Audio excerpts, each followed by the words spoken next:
Welcome to Underpaid Gamers Podcast. I am one of your hosts, Justin. Sitting next to my good friend and colleague, Tony. That's me. What's up, Tony? We're technically at my house this time, so I feel like I should be the host, but you kind of just started, so that's where we're at. I definitely did. So, today's episode of Underpaid Gamers is going to be talking about some Super Smash Brothers. That's right. Some Big House 5.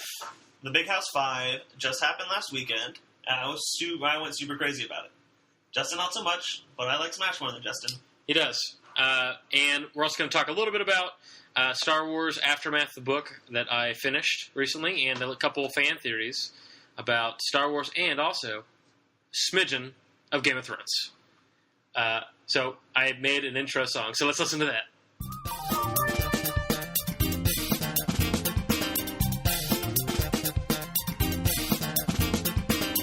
It was so awesome. Justin put a lot of effort into that. Blood, sweat, and tears. So Blood, sweat. Tweet at us or email us and tell us how you like it. Tell us how much you like it. And if you don't like it, don't talk to us. And tell. I want to know what feeling that song gave you. That 10-second little bit of music. What did it make you think of? What feelings did it like? elicit? What feelings did it elicit? Because I know music speaks to the soul, to the feelings, where the feels come from. Yeah. Yep. So there's that. That's exciting. That's exciting. Okay, so you want to talk about Star Wars again. I do, because Star Wars is awesome. I just finished the book, Star Wars Aftermath. Took me a while. Spoiler alert, I'm about to talk about how the book ends and some of the major reveals. So if you don't want to listen to that, then you should probably skip forward by like 3 minutes. 3 minutes. That's my guess. So Star Wars Aftermath takes place on an outer rim world called Akiva, where the Imperial... IKEA? IKEA. It's where IKEA comes from. Okay. A long time ago. In a galaxy far, far away. That's actually where IKEA came from. It's from Star Wars. Okay. That's why people love it so much. That's why the Death Star took forever to build. It was the instructions. Fan theory. The Death Star came from IKEA, which is why there's only one exhaust port. Yes. Because IKEA is known for being incredibly hard to build. Yes. So there's a one faulty flaw, totally destroyed it all. Yeah. It's because it was from IKEA. So, Akiva has this Imperial remnant from... So this takes place a few months after Return of the Jedi, and the Empire is reeling a little bit, but they're trying to get their leadership back together. They're looking for the receipt from IKEA. That is one analogy that we can make. The receipt. So they're trying to see who actually wants to pay the invoice for the Death Star construction. So Emperor's dead, obviously, from Return of the Jedi. Yeah. And the leadership is gone. So the Imperial admirals and Moffs and stuff are getting together, and they're trying to decide if they should have a council or how is leadership going to be going moving forward. Do they have a council to suggest to have a council? Essentially. But what we find out Friggin' Empire. is that the whole meeting is manipulated by this character you don't meet till the end of the book. Oh. So the main Imperial, hierarchical person, is that a word? Hierarchical. The officer who's the main Empire character that you read about, she actually was sent by this character who's above her. She's this admiral. She's got a Super Star Destroyer, which is the last Super Star Destroyer, so everybody's wanting her to do stuff. Okay, so Super Star Destroyer is a regular Star Destroyer with yellow hair. Yeah, it yells and it stares at something for a certain amount of time, and then it turns into a Super Star Destroyer. And it flexes. But it has to watch one of its friends die, especially one without hair. One named Krillin? Yeah. The Krillin Destroyer? The USS Krillin gets destroyed. So, this is a big deal about the Super Star Destroyer being the last big, great super weapon of the Empire. And in the end, it reveals that it is not the last super weapon. And the Death Star was not the last great trick up the Empire's sleeve, which feeds right into a fan theory. I've heard rumors about Star Wars Episode 7, 8, 9. Wait, do you know what the giant weapon is?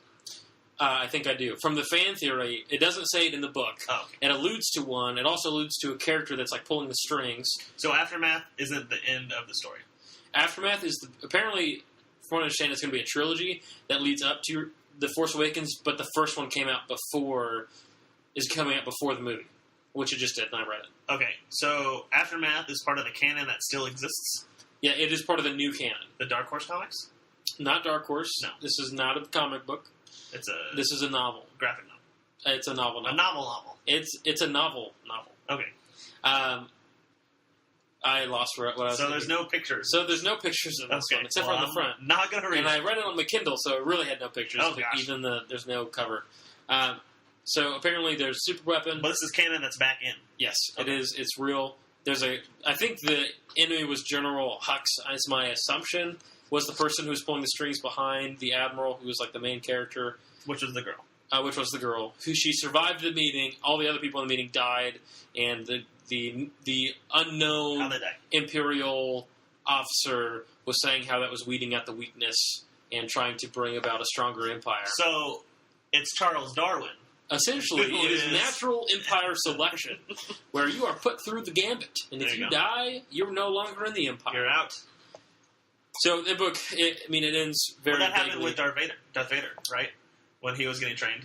He had to kill all these things, otherwise he'd be non-existent. Are you talking about the comics that we talked about? Yes. Yeah, it's essentially that sort of thing, and it's kind of like this Sith mandate. No, this Sith kind of idea that only the strong should survive. And so I don't know if this is like a new like Force type character, or if this is just an Imperial agent who's like trying to like weed out the weakness, weed out the corruption within the Empire to bring about a stronger one. That's kind of how they present it to an extent. But the spoiler is, apparently there's a super weapon Okay. that besides the Super Star Destroyer that's greater than the Super Star Destroyer. In the fan theory, Super Star Destroyer 2? Where he just gets bigger and well, the hair more gets brighter longer. hair? Yes. Okay. Actually, the engines of the ship are they're more engines. That's how you know. They just come out of nowhere. The fan theory says that the Empire has a weapon that doesn't destroy planets, Okay. but destroys solar systems. Oh. That's a rumor I've heard on the internet. Don't know if it's true, but it kind of fits in with Star Wars Aftermath's reference. Still kind of vague. Not sure if it's actually going to happen. And also, J.J. Abrams is quite well known for throwing fans for a loop who try to predict what's going to happen. What's the purpose of destroying a whole solar system? To kill people, to put fear into the hearts. Well, what was the whole point of the Death Star to begin with? Just to blow up planets. Well, the point of it was fear, to instill fear. Okay. I'm watching through A New Hope right now, Okay. and there's the scene where they're all sitting around a table, and one of the Imperial officers is like, how are we going to be able to do this? It's going to generate sympathy for the rebellion in the Senate. And then he says, we've disbanded the Senate. And then someone else says, oh, well, how are we going to keep the systems in line? And then Grand Moff Tarkin says, out of fear of this battle station and its capabilities. And so the fear part is how the Death Star was supposed to help the Empire keep a grip on things, which Okay. kind of makes sense to me to an extent. However, I think Princess Leia had a good point when she said, the stronger you hold your grip, the more solar systems that will slip through your fingers. That's what she says. So How... That still doesn't explain how destroying the whole solar system is going to help. Like, I'm going to threaten to destroy the solar system right now, and you guys all die. well, I guess the question is, what was the point of nuclear weapons? The ability to destroy an entire city Yeah. in one bomb. Yeah. What's the point? I mean, it didn't destroy the whole planet. Like, if the United States military, or Russia, or North Korea, or Brazil made a bomb to destroy the whole planet, people would be like, what's the point? Because you're going to kill yourself. Right, but the Death Star doesn't kill themselves. No, the Death Star blows If you- up a planet, but there's still Right. other planets in the solar system. But if you think of the planets like countries, Then it's effective. then it's fact. But the super weapon that we solar don't know system, yet, that yeah. destroys the whole solar system, doesn't make any sense. But it's a galaxy, so solar systems are much smaller than a galaxy. That doesn't make any sense. There are thousands of solar systems in a galaxy. Yeah. Like our solar system is made up of 8 planets, I think, unless I'm counting Pluto. You're not counting. 8. Pluto was 9? Pluto was 9. I think is 9 again. I don't know. I keep hearing that Pluto's not a planet. That was old news. It is old news. So that's the Star Wars stuff. Don't know. Don't understand. Don't know if that's actually a thing or not. But that's what I've been reading. That's what I know. Do you also want to spoil Game of Thrones for everybody that hasn't seen it yet? So Game of Thrones, love it. Tony doesn't. I watched the first season and maybe 1 or 2 episodes of the second season. Oh, Game of Thrones. Oh, the only show that I've ever watched that continually makes me angry and frustrates me and makes me feel really depressed, but I still watch. What? You watch The Walking Dead and Andrea's in it. Look, The Walking All Dead... All those feelings I have about Andrea. The Walking Dead is a sad show, and there's lots of death in it. However, Game of Thrones legitimately makes me angry and mad. That makes sense. It does. It makes me angry and mad, and if you watch Game of Thrones, you know what I'm talking about. So, end of the last season, big spoiler alert for Game of Thrones. Oh, time out. What? We've stopped talking about Star Wars, so you're just now coming back. This is when the spoilers for Star Wars is over. This is when the spoilers for Game of Thrones starts. Yes. Spoiler for Game of Thrones, end of the last season, Jon Snow... What season is the last season? What number? 4? I don't know. 5? I don't watch it. I don't remember. I just watched them all in a row. Okay, so here's the spoiler for either Season 4 or Season 5. You can test your will, test your luck, and listen. People a year from now are not going to be listening to this and be like, oh, I wonder which Game of Thrones he's talking about.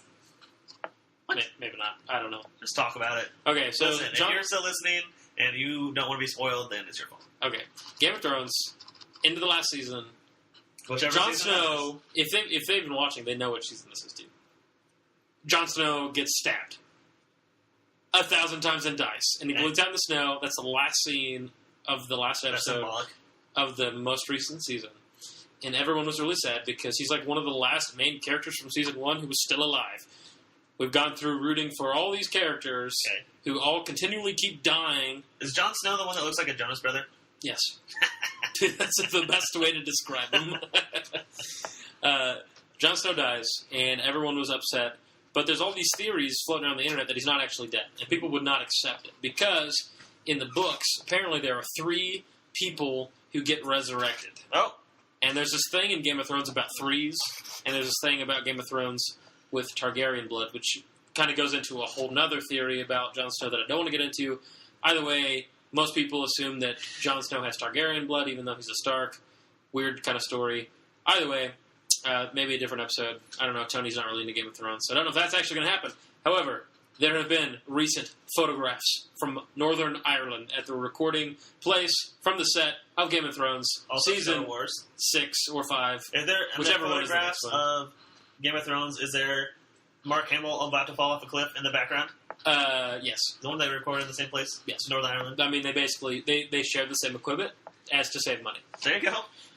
So, not really. But apparently there are photographs of Kit Harington, who is Jon Snow, in a new season. Being recorded in the new season. Kit Jonas. Kit Jonas, the 4th Jonas brother. And not only is he alive, he's also wearing his Stark clothes, not the Night's Watch. Which makes no sense to you and you don't even care, but... I don't know. Interesting little theory about how Jon died, so he's released from his vows, and now he can be a Stark again. Who knows? Don't know what's going to happen. But that's the spoiler for Game of Thrones that I've learned this week. Thought you might want to hear about it if you did not know before.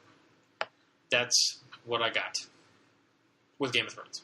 Tony. Okay. Back to things I care about. Ouch. Me and Justin switched games this week. We did. He let me borrow... Well, he let me borrow 2 games. He let me borrow Mass Effect 2. I don't remember the second... Oh. And he let me borrow The Witcher 3. Okay. Which is in payback, because I let him borrow Heavy Rain a long time ago, which he has not played yet. Still. I played a little bit. But you haven't played it yet. It was in the first podcast. And then I let you borrow... Or we switched, and you have Metal Gear Solid 5, The Phantom Pain. Yes, Phantom Pain. However, we only switched 2 days ago, so neither one of us had a lot of experience with it. Yeah. So next week, you can look forward to us talking about our experiences with those 2 games. Yes.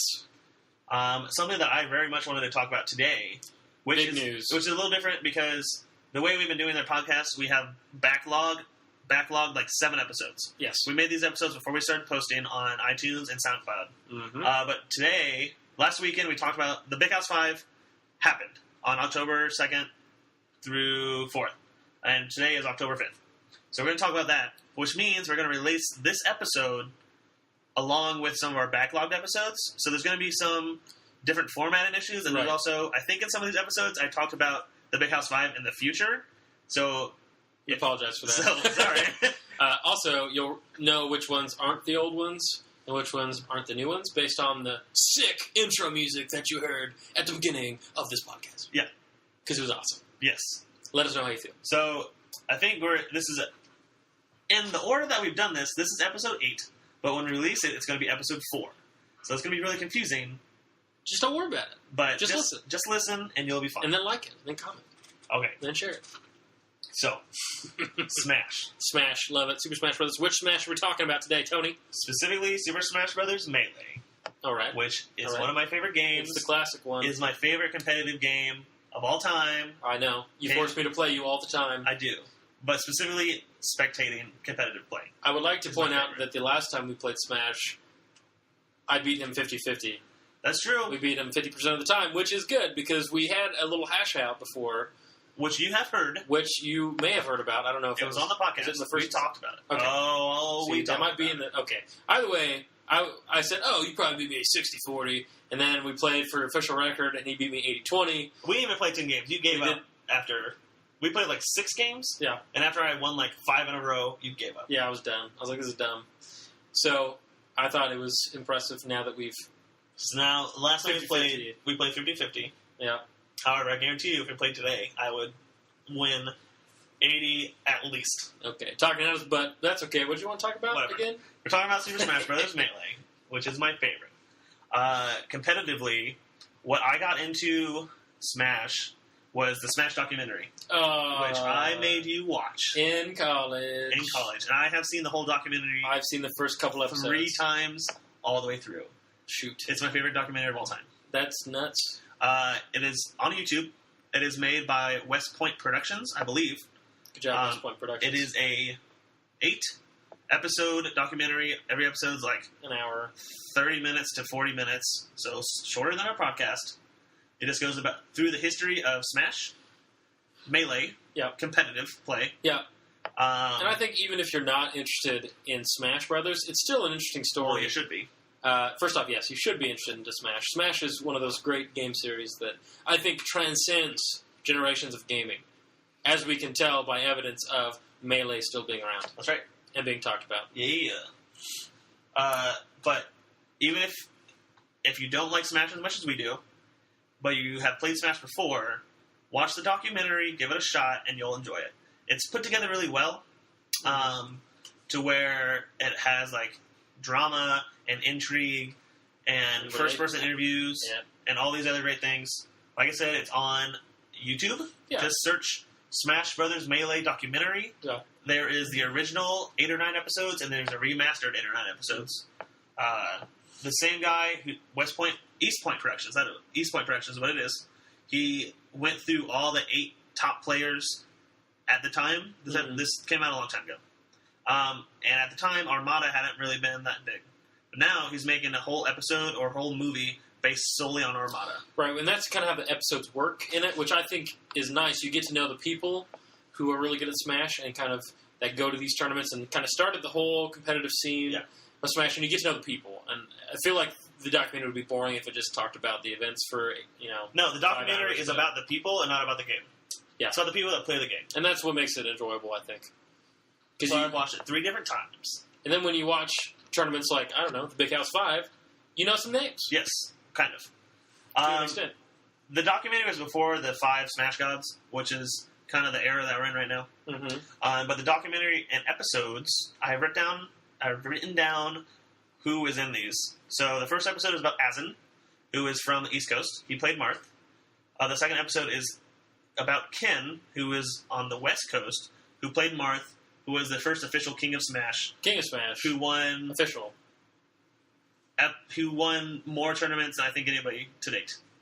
Yeah. He was active for like 5 years. Yeah. He's still active a little bit, but he's not the best.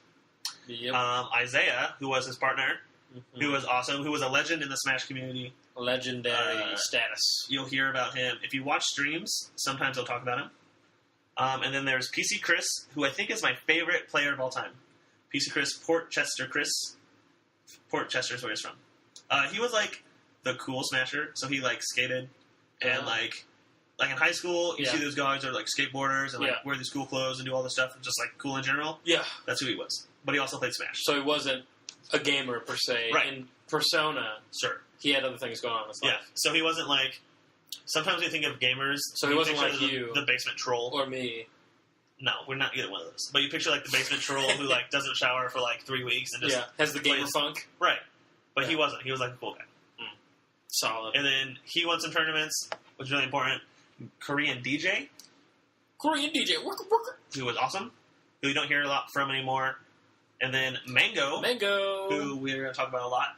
And he's then current still. Hungry Box, who is still current. Hungry Box, H Box. Those are the last. Hot Box Pizza is what that makes me think of. That's right. So specifically, the Big House 5. Big House 5 is the second largest Melee tournament of all time, which is incredible because it's 2015. Yeah, it's 14 years later, and they're still getting more and more people to play this game. It's pretty entertaining, I think. What's the biggest tournament? The biggest tournament was EVO 2015, also this year. Oh my gosh! Which had Melee contestants, almost 1,900 contestants for just Melee. The growth of gaming personified. Personified is definitely not the right word for that, but this goes right into our podcast last week. Best time to be a gamer. We talked about competitive gaming. Yeah.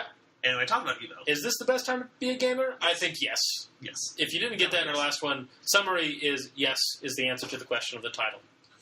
Okay. Of the last one. So EVO 2015 had 1,900-ish Melee contestants. 19 freaking hundred. Big House 5 had 1,300. Which, okay, so EVO and Apex both were the two biggest Melee competitive scenes. Both Apex and EVO 2015. Yes. But both of those games, both of those tournaments have other games at them. So they have Street Fighter. They have Capcom. Is it focused on fighting games? Yes, it's all like it's fighting game things. Okay. The Big House is literally just Smash. That's awesome. So you have bigger numbers at EVO and at Apex because you have all these other... They're bigger tournaments because you have all these other companies and all these other games playing. But the Big House is literally just Melee and Wii U Smash 4. Nice. But the Big House 5 passed Apex 2015 and Melee contestants this year. So the top three tournaments in order are EVO 2015, Big House 5, and then Apex 2015. All of those have over 1,000 contestants just for Melee. And this is recent. Wii U. These are all 2015. Apex was in February, I think. EVO was in the middle of summer, and Big House 5 was in October, just now. And people wonder why Smash Melee is so expensive still. If you go on Amazon, if you go online and try and buy the game, yes, it's still a reasonable price. Well, for a new copy. But even used copies are more expensive than any other GameCube game I can think of. Because people keep playing. Because it's a game that's still in demand. Yes. And I think that's a testament to the game. People really want a Melee HD remastered, remake, yeah. Which I think would be cool, but I don't think they would make it correctly. They'd have to put in all the same mechanics. Mm-hmm. Like all the same problems that make Melee what it is. Like wave dashing and all that stuff, which I don't think is an actual mechanic that was intended from the game. No, definitely not. So if they made it HD, I feel like it'd be more like Wii U Smash or Brawl. Which Wii U Smash is fun. Yeah, but it's long. Okay, compared the two games, so Melee, it's a 4-stock, 8-minute game. Mm-hmm. Wii U, I think it's like a 6-minute, 2-stock game. Because the stocks take forever. Yeah, it takes a little bit longer. Whatever. It's just slower, and that's been... I think Melee is the fastest. N64 is pretty slow, so it's a pretty big jump in speed between N64 Smash and Melee. But then I think N64 is faster than Wii U or Brawl. See, I don't know. Dude, Isaiah, who originally played N64, then became awesome at Melee, is still like the best N64 player. Yeah. And there's some combo videos of him on YouTube, and it's insane. They only play on Temple, I think, which is the Zelda. Right, with the castle. Twister. It's a castle with the tornado on top and the green hut. They only play on that level, and he just wrecks people. Isaiah's awesome. Let's see. So I have some numbers from the previous Big Houses. This is the 5th. 20, 11, 12, 13, and 14. There's one every year. So next year there should be another Big House 6. Do you think it will be bigger? Hopefully it will be. It seems like that's the trend. The scene is growing. I think the scene might be growing specifically based because like Wii U Smash came out. So people are like, oh, I want to play Smash again. Yeah. And they see people competitively playing Wii U, and they're like, oh, what else do we play? Oh, Melee. And they see it and they're like, oh my gosh. Right. So much faster. The reason I like Melee is because of the personalities behind who is playing. Specifically, the Five Gods. So, Mango, Hbox, PPMD, who is my favorite because he plays Falco, and Falco's fun. I've newfound love of Falco. It's happened this you year. normally play Fox has been my main for a long time. ever. Like, I just did Fox, and then occasionally I would do Link. Link's like my warm-up character. I've got one strategy with Link, and it works against most people. I mean, most people I play aren't super competitive. But, and then I've branched out recently to Falco, and it is so much, which is really not branching out that much, because all the combos are, all the moves are the same. However, they're not the same, because they're different strengths. He's a clone of Fox, but he's different. I just recently started playing Fox for the first time. Yeah. Their jumps are different. Jumps are definitely and different. Their smashes Overall and general speed moves are different. Yeah. And they hit you differently. And they have different effects. Right. Because, like, the up smash with Fox is super powerful, and the up smash with Falco is alright. The down But the down air with Falco is a spike. And it's awesome. And it's, like, the most rewarding way to get a kill in Melee for me right now is to spike. And, more specifically, I have a stock more than you, I'm going to suicide spike you. Disrespect. I love that. Disrespect. It's amazing. Okay, so Five Gods, Mango, Hbox, PPMD, Mewtwo King, who's been in the scene the longest, I think, and then Armada, who is Swedish. Everybody else is from the United States. Wasn't there another Swede who was going to be in the tournament? Leffen, Visa is not... Visa problems. Leffen is not a god. However, he has the name of Godslayer because he's the only person that's ever beaten all five gods. So Leffen's from Sweden. He's, in my opinion, the villain of the community. Explain. He's cocky a little bit, and he's also really good at the game. So it's okay for him to be cocky because he can back it up. Well, not always because he hasn't won everything, but he has won a lot of the tournaments recently. Yeah. And he can beat a lot of the gods in general, but that's why I don't like him. He's just turning things upside down on his head. I think the scene needs a villain like Leffen to keep somewhat of the drama alive. Yeah. To keep people entertained. Yeah. I don't like the guy in general, but I think he's necessary. However, he couldn't make it to the Big House 5 because he didn't have the right visa, apparently, to get in from Sweden. So I think he landed in the United States, had the wrong visa. I think he needed a work visa because he was coming here to work. And he had the wrong visa. He had a visitor's visa or whatever, and they turned him around and sent him back to Sweden. That's kind of funny. So I think he spent 5 minutes in the United States. And I think when you first told me this, you kind of chuckled a little bit because I think you were happy that the bad guy got basically deported. That and Mango tweeted at him, and Mango said some really funny things. Mango tweeted at Leffen and at Obama. And he said, "Thanks, Obama, for kicking Leffen out," or something like that. That's great. So that was funny because Mango and Leffen have the biggest rivalry. I think. Well, not true. Mango and Hungrybox have the biggest rivalry, but Mango and Leffen are at each other's throats. Are more venomous towards each other. All the time. More entertaining. Mango and Leffen are very aggressive towards each other. Where Mango is very passive aggressive toward Hungrybox. Yeah. But their rivalry has been around for so much longer. Specifically because when Mango first started competitive, he played as Jigglypuff. And then he switched. His name was Scorpion Master. And he played as Jigglypuff, and he played as Mario. And then he switched to Fox and Falco, which is what he uses now. Which are the best two characters, by the way. Of course. Don't even argue it. Mark, get out of here. Hungrybox only plays as Jigglypuff. I love that. And he's one of the gods. Yeah. He's won and came in second at so many tournaments. Yeah. With Jigglypuff. But a lot of people say that he admits, and a lot of people say that he uses gimmicks to win. When you rest people, it's an immediate kill at a certain percentage. Yeah. So there's a lot of stuff like that. However, Jigglypuff gets killed really easily. Legitimate, I think. I don't think there's if it's within the bounds of the game, if the game allows you to do it, then it's fine. Right. And no one's going to say that Jigglypuff is the best character, except for Mewtwo King, who says that Jigglypuff and I think Sheik or Marth are the top tier characters of all time. Right, and I don't know how much. I know people put a lot of stock into. See what I did there? I got it. Life's stock. I put a lot of stock into the tiers of characters, but I feel like I'd like to assume that if you're good with a character, you can do well. I feel that people get stuck in this idea that, oh, this character sucks, so there's no point ever playing this character or trying to be good with them. Abate, who plays Luigi, got top 8 at Big House 5. See, that's awesome. Like, Luigi's definitely not one of those characters that people say is top tier, but freaking top 8. But how often do you run into a Luigi? Exactly. I mean, if you have a mastery of your character, you're going to do well no matter what. Yeah. Obviously, based on his performance, but also, how many people practice fighting a Luigi when you can practice fighting a Fox or Marth or Sheik? Something that's way more popular. Yeah. Yeah. But, let's see here. So that happened. Leffen didn't show up, which is kind of sad because it would have added much more drama to this. Yeah. There were 5 gods present at the Big House 5. One of them didn't play. PPMD didn't play. He hasn't been active in the scene recently. I think he played at either Apex or Evo. I can't remember which one. But he's been kind of a hermit. Mm. But as one of the gods, people want him to come back because he's so good. Is he like an Obi-Wan Kenobi type hermit where he's super powerful, but he went off to hide You away? can say that. If you want to He's parallel it to He's Star the Wars. Obi-Wan Kenobi of the Smash You can say community. that. Maybe the future Luke Skywalker, Dun, dun, dun. based on the movie that hasn't came out yet. It could be potentially the fact.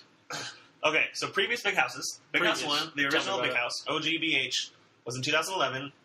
I don't think any of the gods were there because Lovage got first place. Who is that? I don't even know who that is. He's still active. I think he plays Fox. It's either Fox or Sheik. Yeah. He's not as good as so many other people now. But again, this was 4 years ago. First Big House only had 115 entrants. Wow. So not very much. Definitely not.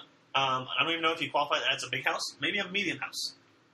It's a small house with a couple of entrants. Yeah, I get it. Yeah, you know what reference. I know what you're talking about. The Big House 2, however, you got a little bit more. That was in 2012, obviously, with 128 entrants, which wasn't that much. However, there was some gods there. Mango and his rival Hungrybox. Mango got first, Hungrybox got second. Nice. Big House 3. 3 of the gods were there. 172 entrants, so it's getting bigger. A little bit. Each year it's getting bigger. Mewtwo King got first. Nice. Hungrybox again got second. I'm still thinking Hot Box, man. No. I want some pizza. And PPMD got third. PPMD is funny. Wait, what does PPMD stand for? His original name was Dr. PP. But he made that name when he was young. Like, when Smash first came out, I just looked at him. He's 25. So he was born in 1990. So when Smash first came out, he was like 10, 11 years old. That's funny. So he's like, oh, I'm going to name myself Dr. PP. But now he's older and he has a brand. Like, he's sponsored by Evil Geniuses. So and they were like, you can't have that name anymore. So he just said PPMD. So people still know who he is. Yeah. But people aren't like, Dr. PP? It's not as blatant. Yeah, exactly. So it's PP Medical Degree. Yes. 2014 Big House 4, which had some great things. Tell me about it. What great things are you talking about? I don't remember. There's just a lot of stuff that happened. And it was exciting. It was exciting. I remember I watched drama. a lot of the... I think Ken Ken was you there. talking about this. I think Ken was there. Ken, again, was this first King of Smash, playing Marth. The first King of Smash? Who the Ken combo is named after is Ken, obviously, Mm-hmm. where you throw... you use Marth and you knock some people off and you spike them at the end. Which is one of the hypest combos. The hypest. Officially the hypest. But the Big House 4 was a lot of stuff. Again, Mango came in first. Mewtwo King came in second. Leffen came in third, above Armada. I feel like there should be theme music every time we talk about Leffen. Bum, bum, bum. I think of like Sephiroth music.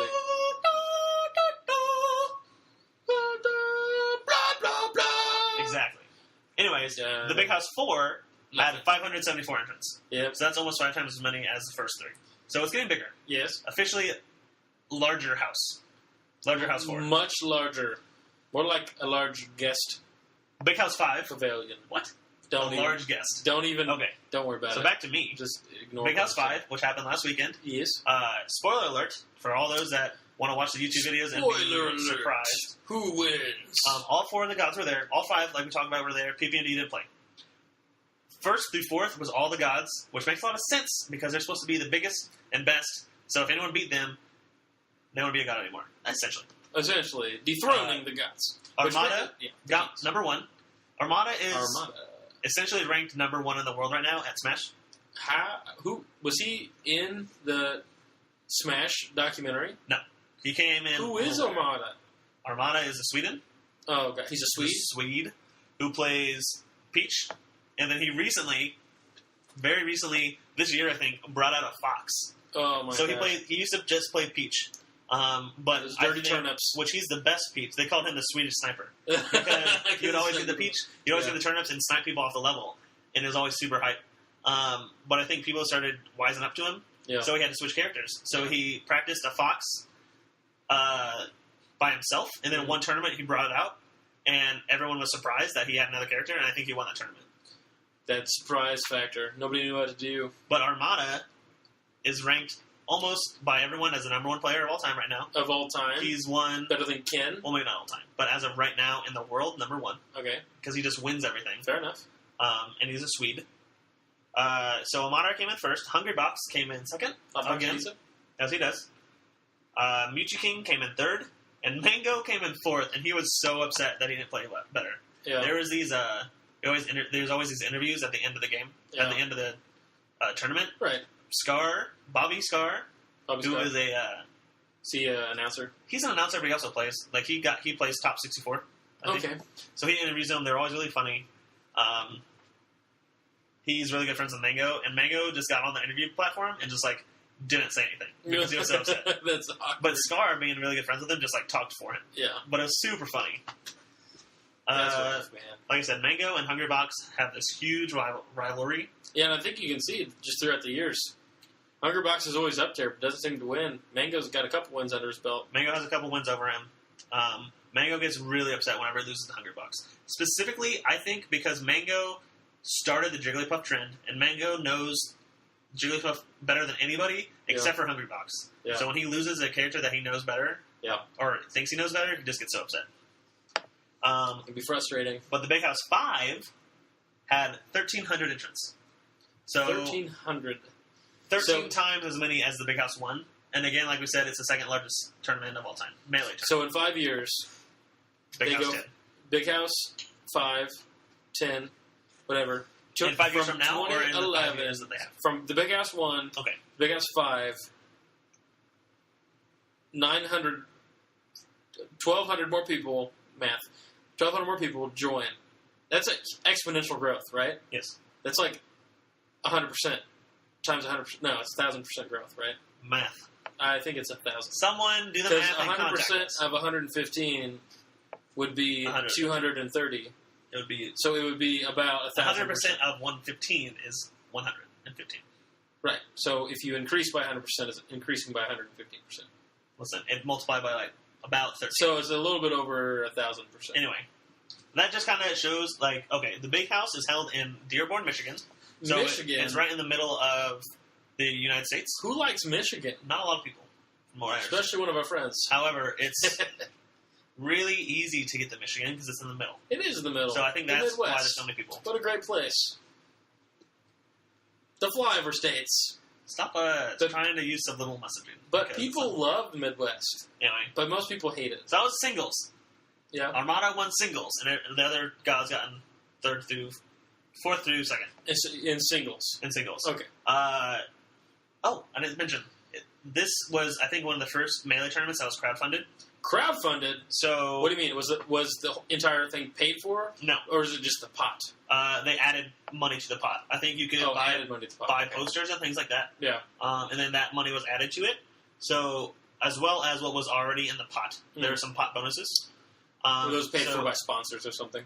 I think what was already in the pot was paid for by sponsors. Okay. Maybe the tournament operator Mhm. or tournament organizer, the TO.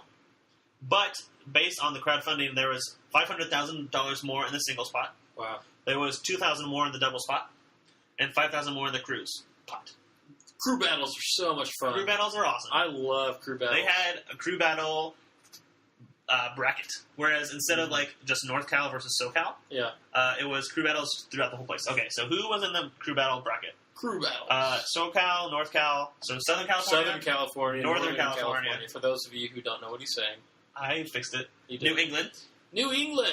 Europe. Europa. Which there's not a lot of players in Europe that come over. But there are to the some US. Swedes. So instead of just saying Sweden, they say Europe. Okay. Tri-state, which is New Jersey, New York, and Pennsylvania. Okay. Canada and Florida. Okay. And sometimes Florida is split into two in Midwest. Sometimes Florida is split into northern and southern Florida, but I think in this one it was just all together. So it seems like there are a couple regions that have a heavy Smash community. I wrote down, I went on, there's a Liquidpedia is a Smash wiki based on competitive play and Smash in general. So I went on there and looked at the power rankings for all these regions and wrote down names that I recognize and maybe viewers or listeners will recognize. Mm-hmm. So I started Southern California, home of one of the gods, Mango. Mango! His friend Lucky, who plays Fox. S2J is a really good Falcon player, Captain Falcon. West Balls. The knee count. West Balls is a really good Falco player. PPMD. Are they friends? No. Okay. Oh, that might be. PPMD is not from Southern California. If that's confusing you, I understand. Fly Amanita is an incredible Ice Climbers player. Fly and Amita? Fly Amanita. Which, he might have gotten his name from Fallout or something like that, because I see Amanita in Fallout every once in a while. Okay. However, he's an incredible Ice Climbers player. Okay. Hugs, who is an old school player, plays Samus. MacD, who plays Peach. And then Ken. Retired. Ken, who everybody knows as the King of Smash. Is he retired? Is he done? He went to this thing where he was the King of Smash and everyone cheered for him. Yeah. And then because he won so many things, he became the bad guy. He became the bad guy, so people started cheering against him. Yeah. Which is really hard to keep playing when you get cheered against. Right. So he kind of went, not into hiding, but he kind of retired. He just doesn't do competitive plays much. Right. But people miss him. Like, when he plays, people cheer for him now because he's so historic. Yeah. But he doesn't play as much as he used to. Yeah. That also happened recently to Zero, who is, you could say, the king of Smash 4. Ooh. He's won I don't have a lot of information on him because I don't care about Smash 4. Mm-hmm. But he has won almost every Smash 4 tournament that he's played in, I believe. He plays Sheik. In the Big House 5, he won. He got first place. He got knocked down to loser's bracket very early on, to where he got a lot of hate, where people cheered against him, very much like Ken. Yeah. And then he made a run through the loser's bracket and won in Grand Finals, so he got first place. So he's still on top, but I don't care, because it's Smash 4. I feel like you're a little prejudiced. This is not a Smash. You should love all Smashes. They all push forward the purpose of Smash. That could be true. Which is to have fun. Sure. Maybe have some competition along the way. And build a community. Smash 4 and Brawl are not very competitive. They're made almost not. You can't say Smash 4 isn't competitive. Look at the numbers.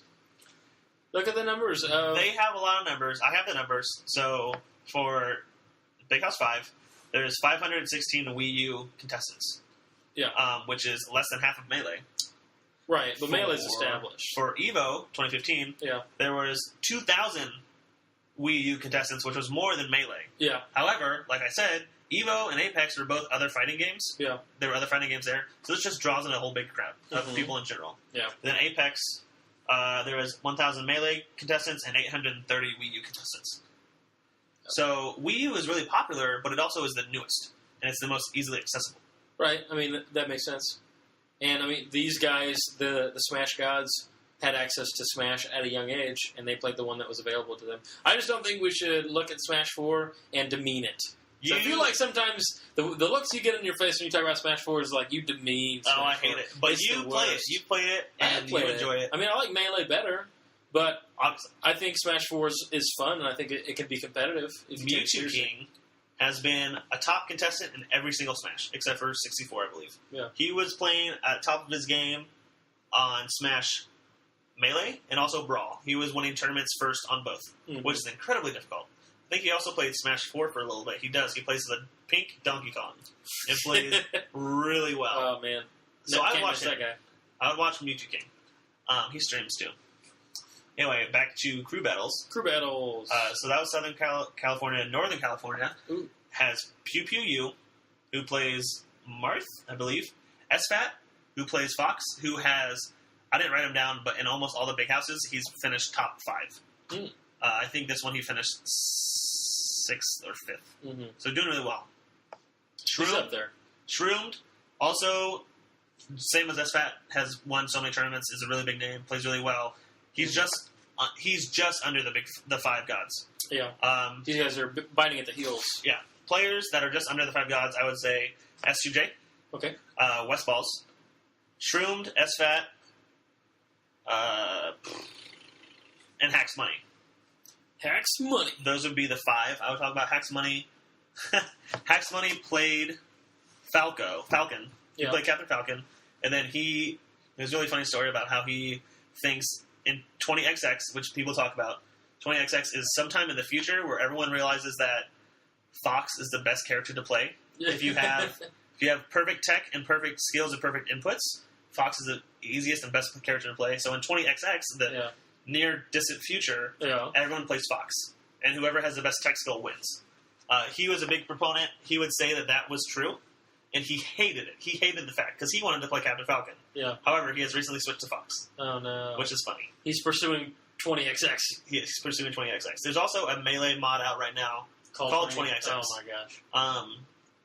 Which what does it do? It has some really good training exercises in it. There's this one mode where you'll be playing like normal, and if you ever stand still, like your character can move, but you're not moving it, it'll make the character yellow. Yeah. So it trains you to always be moving. Yeah. Which helps with competitive play. Yeah. Always be moving or attacking or whatever. Yeah. It's a mod of Melee, which they don't play competitively because it's a mod, but it helps people practice Melee. Yeah. So that's a good idea. Maybe I should get it. There's two definitions of 20XX. One, the mod itself, and also sometime in the future where everybody plays Fox. So the actual, like the thing that started the idea of 20XX is this. Which guy was it? He's not the one. Hacks Money is not the one that came up with it, but he's the one that was very against it. Was against the idea of 20XX. The idea of it, but then he switched to Fox, which is funny. Because it's off a lie. Yes. Did he have a coming to Fox moment? Very similar to a coming to Jesus moment, but about the reality of Fox. There's this one story that I haven't listened to in a long time, but I'll try to tell you. Yeah. It was Scar and Toph, who are two very good commentators, and Hacks Money, I believe, playing friendlies on Melee, and they would rotate. So when you have three people playing, you don't have three people playing at once. You have two people playing. Yeah. You just rotate from one person to the next person. So there's always two people playing. Yeah, I gotcha. So they were playing, and they were just talking about 20XX and how everyone's going to go to Fox eventually. Hacks Money plays as Captain Falcon, Scar plays as Captain Falcon, and Toph plays as Fox. So obviously there's already a Fox in there. Mm-hmm. Hacks Money is very, very good. Like I said, he's almost a god. Mm-hmm. So he's just playing, and he's beating. I think they're trading evenly, these guys, but Hacks Money I think is coming up on top a little bit more. They're playing, and it's at a tournament, so there's this random young kid that comes up. He's like 13 or 14 years old. Yeah. He asks if he can play next on that game, which is fair at a tournament. You say, I want next, you put your controller down. Yeah. So as soon as that game's over... Yeah. So they share. The three guys were a little upset because they had a really good rotation going. Yeah. But at the same time, it was fine because that's just the rules. That's the rules. Gotta live with it. So the kid shows up, plays Hacks Money first, and the kid plays as Fox. And he JV 4 stocks Hacks Money. What? JV 4 stocks means you don't get any damage. What? So Hacks Money is a fantastic player. Yeah. It's destroyed by this Fox, which is so funny because as soon as the game's over, he looks up at the other two and just says 20XX. Because, I mean, just people playing as Fox is the best, right? Yeah. And eventually, they all four played together, and they had a good time. But that's the funny story that makes me think of Hacks Money and why he hates it. 20XX? Hacks Money is in the tri-state area. The rest of the NorCal crew that people might know is Homemade Waffles, who is also a commentator, and Toph, who we just talked about. Toph. I looked up the crew for New England, and it hadn't been updated since 2007. So we don't know if they actually existed. So I don't know who's in there. But there was a crew. New England was part of the crew battle of Big House 5. So there is a team. But I couldn't find out who it was. But we don't know. So or sorry, New England team, if you listen to this podcast, we would love an email telling us who you are. Hey, we don't know. Fantastic. Or tweet at us. Europe, as we talked about. The Swedes. Armada, obviously one of them. Leffen, obviously one we talked about. Android, who is Armada's brother. Oh. Android plays Sheik. And Ice, I can't remember who he plays. So do you think having a brother who plays Smash with you would help your relationship with your brother or make it worse? I think if they're both going to play competitively, I think you want to get as much practice as possible. So they probably play. I'd hope that it would build up their relationship. I would think so. I just know some people can't play together. With their brothers? With their brothers. I wouldn't know because I don't have any brothers. I'm a loser. Aww. Anyway, tri-state area. Like I said, Tri-state. New York, New Jersey, and Pennsylvania. I always want to say New Mexico because of the song. New Jersey, New York. No. I don't know what song it is. The state song. New York, New Jersey, New Mexico. I did that wrong. I don't know the state Don't worry song. about it. Just keep going. But New Mexico Ignore what I'm saying. Just is keep... nowhere near the tri-state area. I know. Anyway. But it's a new. Mewtwo King, so in there, a god. Hacks Money, just talked about. The Moon, who plays Marth. And DJ Nintendo. I hate Marth. Can I just complain about Marth? Freaking Fountain Dreams. Marth is a little bit of Marth. I love Marth. And the Smash Club I go to, everybody plays Marth. Everyone plays Marth. You should pick up songs. So much Marth. Sorry. Counters. We have a counter. Do people play counters? Do people use counters? Some people do. That's annoying. We have, like, I remember we did a crew battle once, and we had a counter. Ugh. We counted how many counters there were. It was ridiculous. That's annoying because counters not that very good. I mean... You'll see Mewtwo King, who... If it's used correctly, it can be good. Mewtwo King is very popular and is very good because he used to spend hours upon hours in his room calculating frame data for Smash. For every character, for every move. So he has spreadsheets on spreadsheets about all the frame data for everything. Okay. So he plays perfectly. That's nuts. So he always, the way people beat him is he always does the best situation. He always does the best move in the best situation. Yeah. So people will choose to do the second best move, which doesn't have a counter for it. Mm-hmm. So that's how I beat him. However, he's a god because he just plays perfectly. Yeah. He's so good. In the Midwest area, I only recognize Dark Rain, who was an old school Captain Falcon player. Yeah. Canada. Oh. Not updated since 2007. Okay, so Canada's the one that's not updated since 2007. I couldn't find a power rankings for New England. Again, any Canadians listening who know the team, please tweet at us or send us an email. I think Kage the Warrior is from Canada. He plays Ganondorf. And is legit. What? You should look up some of his videos on YouTube because a lot of people think Ganondorf is too slow to do anything. Yeah. He destroys people. He can. I've been destroyed by a good Ganondorf player. At Smash Club? At Smash Club. Man. I was so mad. I was like, you can't use Ganondorf and beat me. I was like using Fox. And then he destroyed me. I was like, gosh, dang it. It's because one hit does like 25 damage. I know. It's because he would hit me 3 times, I'd be dead. And I couldn't do anything. But you know what? That's Smash. And Smash gets you. It's like when you play Mario Kart and you get hit by a red shell. It's Mario Kart. You just gotta live with it. You gotta live with it. You gotta live with it. However, you can practice Smash and get better. But Mario Kart, you can't really practice. You can practice. Well, there's also the random element of getting hit with a red shell. There's always going to be the random element. That's true. There's not a lot of RNG in Smash, though. True. Except for Game & Watch's hammer. And maybe... a couple moves. Maybe Peach's radish. Turnip. Turnip? Radish. Whatever it is. Last crew. Last crew from Florida. Hungrybox, Plup, who plays an awesome... Plup? Samus. Okay. And Pork Chops, who... I don't know what he plays. I didn't pay attention.